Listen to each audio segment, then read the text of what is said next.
Chers amis téléspectateurs, je vous souhaite la bienvenue sur TV La Capitale, la chaîne des régions pour le journal. Bonsoir, voici pour vous les titres. Yamoussoukro, lancement de l'atelier de finalisation du cadre stratégique sectoriel du ministère de l'enseignement technique, de la formation professionnelle et de l'apprentissage. Yamoussoukro toujours, la 7e édition du concours régional de dictée AS Demo. La mutuelle de développement économique et social de Tombokro, un modèle d'engagement pour le progrès local. Dimbokro, la Fondation évangélique Victoire a organisé la 41e édition de la retraite internationale des femmes de Sion.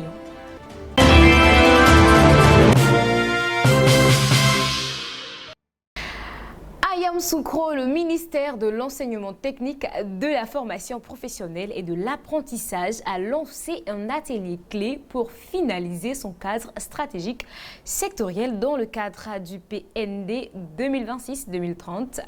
Au cours de cette rencontre, le directeur de cabinet adjoint a souligné l'importance de cette démarche et a rappelé le rôle central du secteur dans la transformation économique du pays. Suivons ensemble le reportage de Soro Estella. Depuis plusieurs années, le gouvernement ivoirien s'attache à renforcer son système éducatif afin d'offrir aux jeunes de meilleures opportunités de formation et d'emploi. Dans cette dynamique, la finalisation du cadre stratégique sectoriel du ministère de la formation professionnelle et de l'apprentissage s'inscrit pleinement dans le PND 2026-2030. L'enseignement technique et la formation professionnelle constituent depuis longtemps un levier clé du développement éducatif en Côte d'Ivoire. Les résultats obtenus jusqu'à présent sont encourageants. Ce secteur permet aux apprenants d'acquérir les compétences essentielles pour intégrer le marché du travail tout en garantissant une formation continue en milieu professionnel. Bon, le programme de l'école de la deuxième science aujourd'hui est en train de susciter beaucoup d'engouement au niveau de la population ivoirienne parce que de plus en plus il est noté que ce programme-là permet d'adresser les préoccupations d'insertion des jeunes. Bon, à titre d'exemple, le ministre a un objectif ciblé de pratiquement 400 000 jeunes qui doivent pouvoir adressé d'ici 2025. C'est cet objectif-là. Pour des contraintes budgétaires, nous sommes arrivés à un tour de 50 000 jeunes qui ont été adressés, mais on sent déjà un engouement de la jeunesse ivoirienne par rapport à ce programme-là qui commence à prendre vraiment le cœur des Ivoiriens. C'est pour ça nous souhaitons que ce programme-là monte beaucoup plus en puissance dans le cadre du nouveau PND qui arrive, avec une intensification des actions et faire en sorte que les cibles qui ont été planifiées de 1 million de jeunes d'ici 2030 puissent vraiment être atteints pour le bonheur de notre pays et pour le bonheur aussi de nos jeunes. L'objectif principal de cet atelier est d'élaborer un cadre stratégique sectoriel aligné sur les défis actuels et futurs du secteur afin d'assurer une formation de qualité adaptée aux besoins du marché de l'emploi. Donc, comme vous le savez, le pays est en phase d'élaboration du plan national de développement sur la période 2026-2030. Et donc, notre ministère est là, rassemblé aujourd'hui, pour déterminer sa contribution dans ce PND. Et donc, pour présenter les différentes activités et les actions majeures qui doivent être menées sur la période 2026-2030 afin que ce ministère puisse être vraiment produit du capital humain et le mettre à la disposition des entreprises du secteur productif.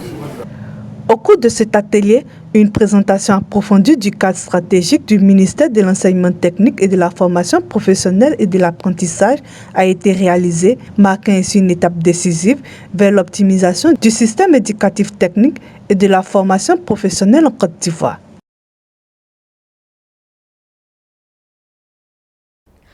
La 7e édition du concours régional de dictée AS Demo s'est tenue à Yamoussoukro le 2 mars 2025 sous l'organisation de la Direction régionale de la culture et de la francophonie du Bélier. Ce concours a réuni des élèves de plus de 13 établissements visant à renforcer leur maîtrise du français et à améliorer leur niveau scolaire. Suivons ensemble le reportage de Soro Estella.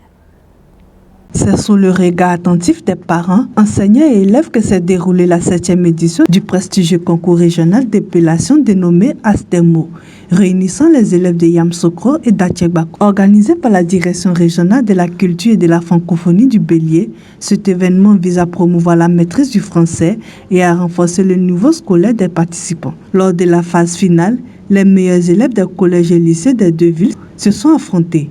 Au total, 4 élèves par établissement issus des 13 écoles ont rivalisé les talents à tour de rôle. Ils ont été mis à l'épreuve avec des mots dans cet exercice exigeant, mettant en avant leurs compétences en orthographe et en écriture.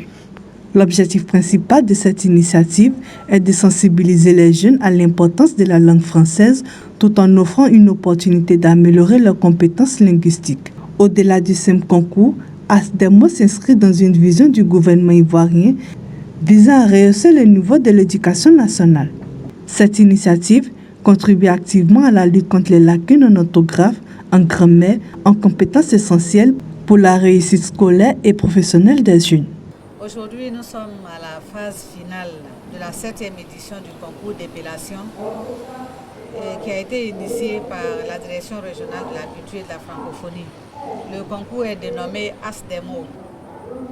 Cette activité est notre contribution à l'amélioration du niveau d'écriture et de langue des enfants.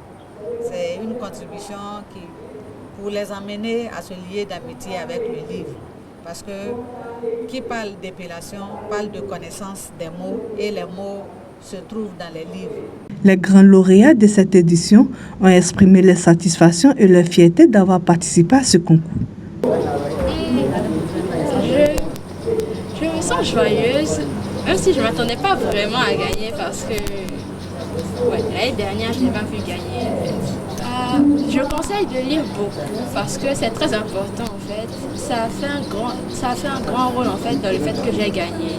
Avec l'aide de nos professeurs, de nos maîtres qui nous ont aidés, nous ont donné des conseils aussi à cause de nos parents qui nous ont aidés aussi. Nous avons pu réussir à atteindre ce stade et à en arriver là. Un sentiment normal, c'est-à-dire de joie d'avoir gagné ce concours, même si ce n'est pas ce que de toute façon moi je voulais avoir, mais je suis quand même content parce que j'ai au moins gagné un prix qui est à la hauteur de cela. Ouais, c'est une grande joie. Je ne pensais pas que j'allais remporter ce prix, tellement d'émotions. Je peux dire d'étudier aussi, de lire beaucoup de livres et de faire beaucoup la lecture pour pouvoir remporter plusieurs prix comme moi. Grâce au soutien des partenaires, notamment le district autonome de Yamoussoukro, les meilleurs candidats ont reçu de nombreux lots. Il faut noter que les frais de scolarité des vainqueurs seront pris en charge dès la prochaine année scolaire, une récompense qui témoigne de l'importance accordée à l'éducation en Côte d'Ivoire.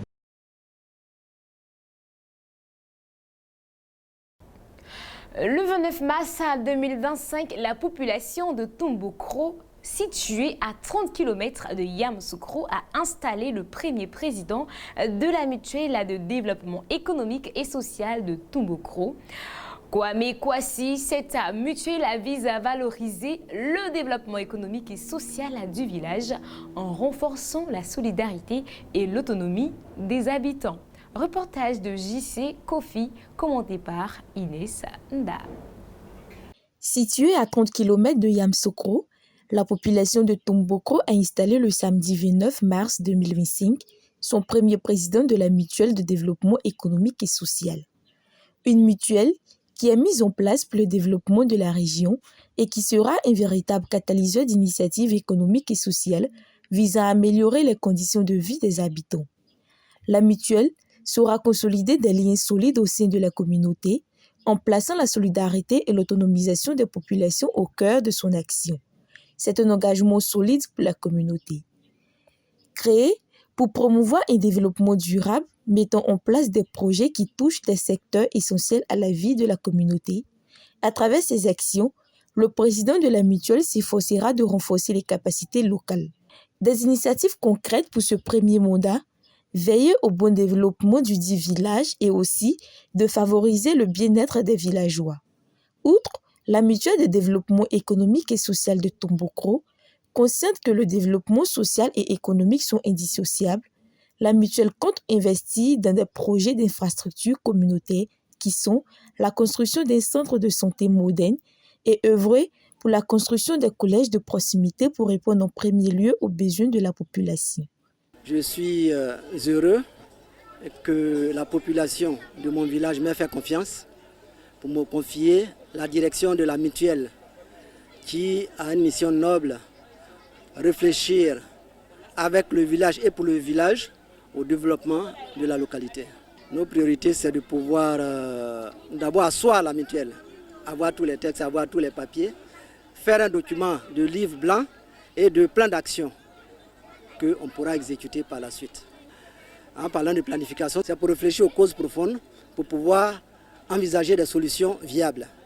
Sinon, on a des projets, notamment, on n'a pas un village de 8000 habitants. Le plus gros village de la sous-préfecture de Kossou, qui compte 14 villages, qui a la population plus élevée que celle du centre-ville de Kotier Kossou, qui n'a pas de centre de santé. Les gens vont ailleurs pour se faire soigner. Il n'y a pas de collège de proximité. Les gens vont jusqu'à Kossou à 9 km. Il y a ces voies d'accès qui sont compliquées. Il y a les ordures ménagères qui sont en train d'envahir le village. Il y a beaucoup de projets que nous avons dans ce sens-là. Je pense que nous aimons tous notre village. Il faut qu'on se mobilise, corps et âme, pour assumer son développement.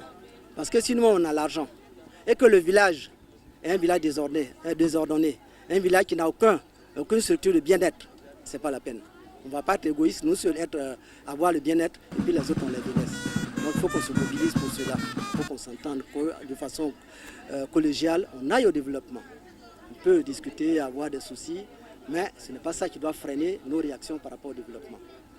Et c'est en ce sens que tous ceux qui sont en train de nous soutenir pour le développement de Toumbokro, notamment le président de la cérémonie, M. Kwame Etienne,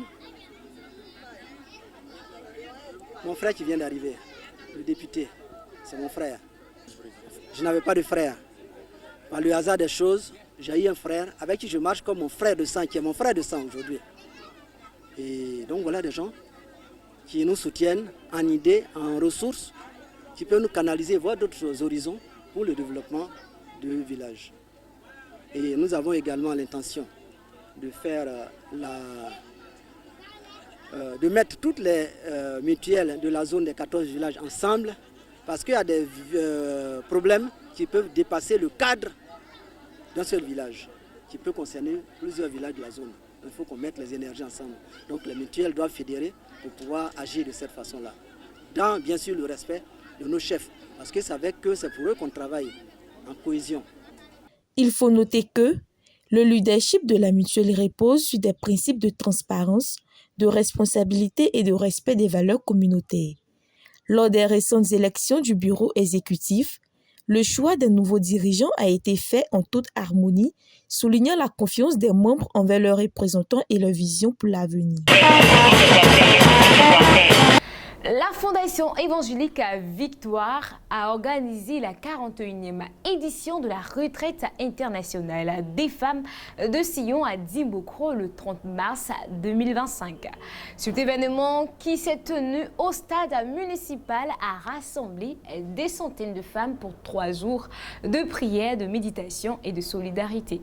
Suivons ensemble le reportage de JC Kofi commenté par Inès Nda.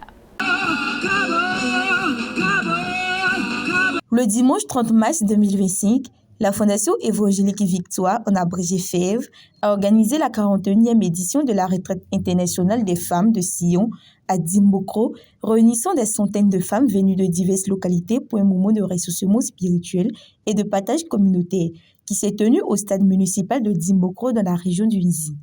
Durant cette retraite de 3 jours, les participantes ont consacré du temps à la prière et à la méditation, renforçant ainsi leur foi et leur solidarité.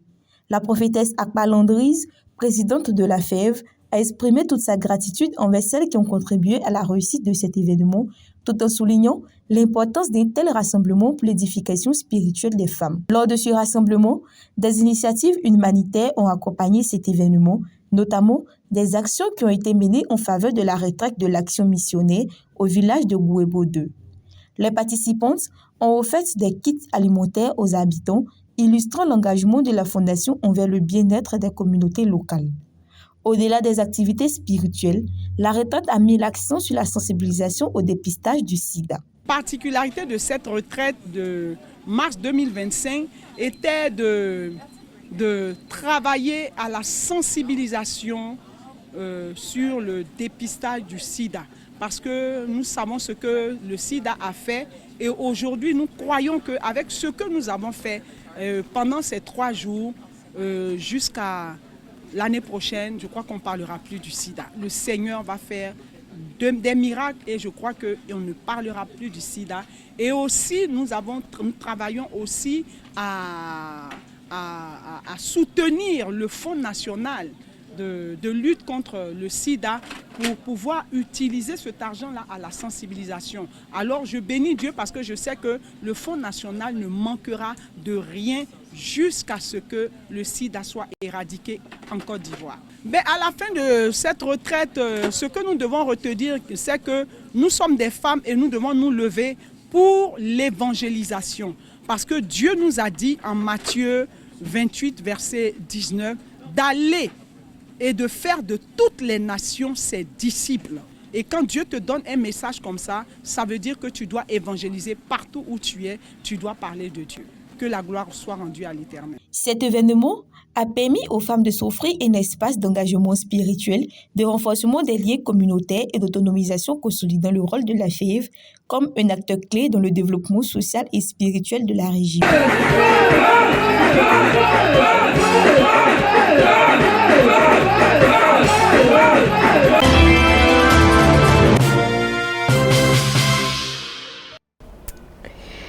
Et bien voilà, c'est tout pour ce journal. Vous étiez avec Rebecca Silla sur TV La Capitale, la chaîne des régions. N'hésitez surtout pas de rester focus sur cette chaîne. Que le Seigneur vous bénisse et à très bientôt pour une nouvelle édition. D'ici là, prenez soin de vous.